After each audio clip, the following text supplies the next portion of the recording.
정부가 최근 국가과학기술심의회를 개최해서 2016년도 국가연구개발 투자 방향과 기준을 확정을 했는데요. 자세한 내용 한양대학교 김상선 교수와 함께 알아보겠습니다. 안녕하세요. 안녕하세요. 네, 먼저 방금 전에 언급됐던 이 국가과학기술심의회, 어떤 조직이고 어떤 역할을 하는지 좀 궁금한데요. 네, 국가과학기술심의회는 보통 약칭으로 국과심이라고 부르는데요. 네. 과학기술 정책이라든가 예산, 평가 등에 대한 국가 전체적인 최고 의사결정기구입니다. 그래서 국무총리와 민간위원장이 공동위원장을 맡고 있고 또 13명의 과학기술 관련 부처 장관, 또 10여 명의 민간위원회에서 25인 이내로 구성되어 있습니다.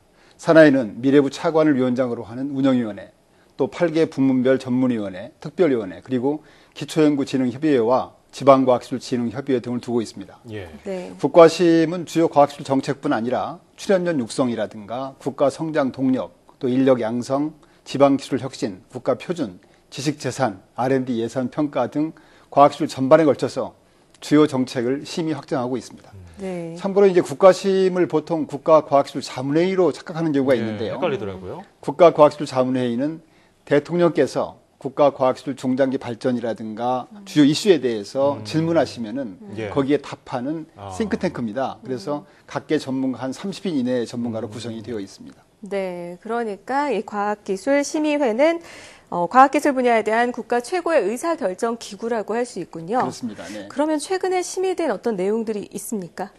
네, 8차 국가심의에서는 3가지 안건이 확정됐습니다. 네.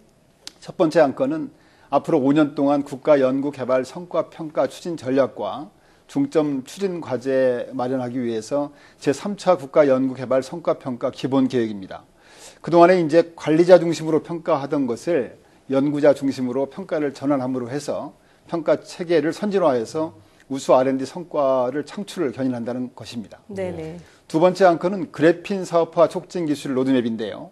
세계 최고의 그래핀 기술력과 충분한 수요를 바탕으로 해서 그래핀 세계 시장을 선점해서 미래 소재 산업을 선도하기 위해서 미래부하고 산업부가 공동으로 수립한 계획입니다.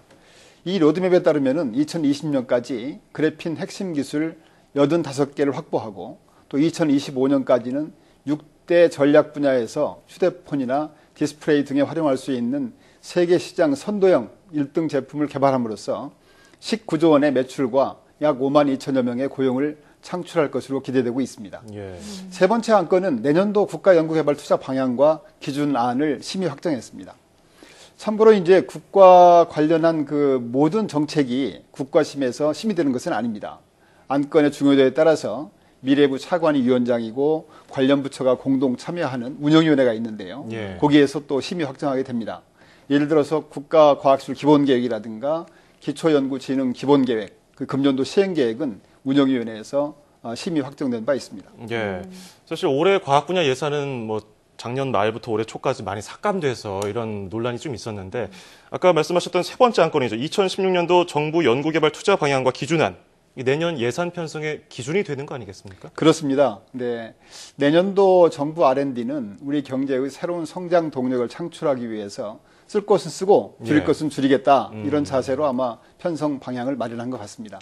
그러니까 첫째로는 역동적인 혁신 경제를 위한 선제적인 미래 대비를 위해서 미래 성장 잠재력을 키우고 또 국민이 체감할 수 있는 분야를 중점적으로 지원하면서 성과를 높이기 위해서 R&D 지원 방식을 선진화하는 한편 규모를 늘리는 데 중점을 두었던 지금까지 방식에서 벗어나서 효율성을 높이는 데 중점을 둘 계획입니다. 예. 두 번째는 이런 큰 방향 속에서 내년도에는 기존 산업에 ICT라든가 첨단 기술을 접목하고 미래 성장 동력 창출, 또 R&D 성과의 사업화 이런 쪽에 우선 지원할 계획입니다.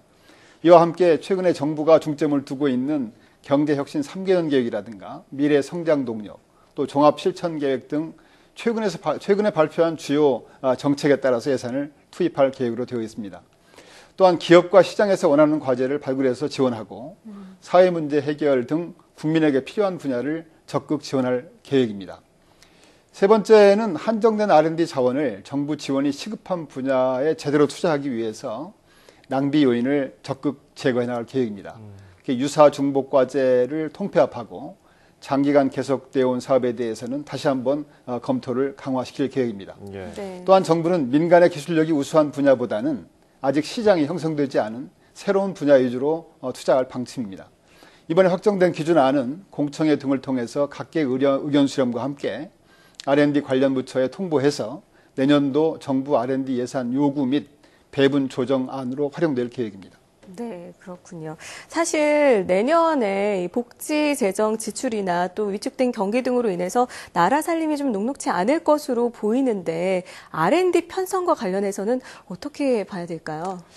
그렇습니다. 내년도 나라 살림 사정이 좀 쉽지 않을 것이다. 그래서 과학기술계에서도 R&D 예산이 위축되지 않을까 이런 우려가 지금 많이 있습니다. 네네. 그렇지만 지금 정부가 중점 추진하고 있는 창조경제 구현을 차질 없이 구현하고 뒷받침하고 또 최근에 이제 국가 경쟁력은 물론이고 삶의 질이라든가 사회문제 해결이라든가 문화예술 체육 이런 모든 분야에서 한 단계 도약하기 위해서는 과학기술의 중요성은 아무리 강조해도 지나침이 없을 것입니다. 예. 그래서 비록 나라 살림이 어려울 때일수록 미래를 대비하기 위한 씨앗 역할을 하는 과학기술 투자가 위축되어서는 결코 안 될 것입니다. 특히 이제 우리나라 국가 전체 과학기술 투자 중에서 약 75%를 민간이 담당하고 있는데요. 민간의 투자가 위축되지 않도록 정부의 각종 지원 제도가 계속적으로 유지 발전되어야 할 것입니다. 아울러 과학기술계도 분발해야 되죠. 아시다시피 그동안 정부는 어려운 재정 여건 속에서도 R&D 투자를 지속적으로 확대해 왔는데 네. R&D 투자가 가시적인 성과로 이어지지 못한다. 이런 비판 이런 게 있습니다. 그래서 여기에 따라서 정부의 투자 확대 노력에 부응해서 이 과학기술계도 세계적인 우수 성과 창출로 답을 해야 된다고 생각합니다. 이를 위해서는 무엇보다도 과학기술인들이 연구에만 몰입할 수 있게 그런 여건을 만들어주는 것이 아마 우리의 모든 노력해야 될 점이 아닌가 생각이 되고요. 4월이 이제 다 지나가는데요. 4월이 과학의 달입니다. 그렇죠. 그래서 과학기술이 우리의 희망이고 과학기술인이 우리의 자랑이 되어야 할 것으로 생각합니다. 네, 말씀하신 대로 지금 온 나라가 각종 풍파에 휩싸여 있지만 그래도 그렇습니다. 네. 과학기술은 항상 잊지 말아야 되는 거 아니겠습니까? 네. 4월 과학의 달을 맞아서 이 씨앗을 잘 키우는 일이 이번에 됐으면 좋겠어요. 자, 지금까지 2016년도 국가연구개발 투자 방향과 기준에 대해서 한양대학교 김상선 교수와 함께 이야기해봤습니다. 고맙습니다. 감사합니다.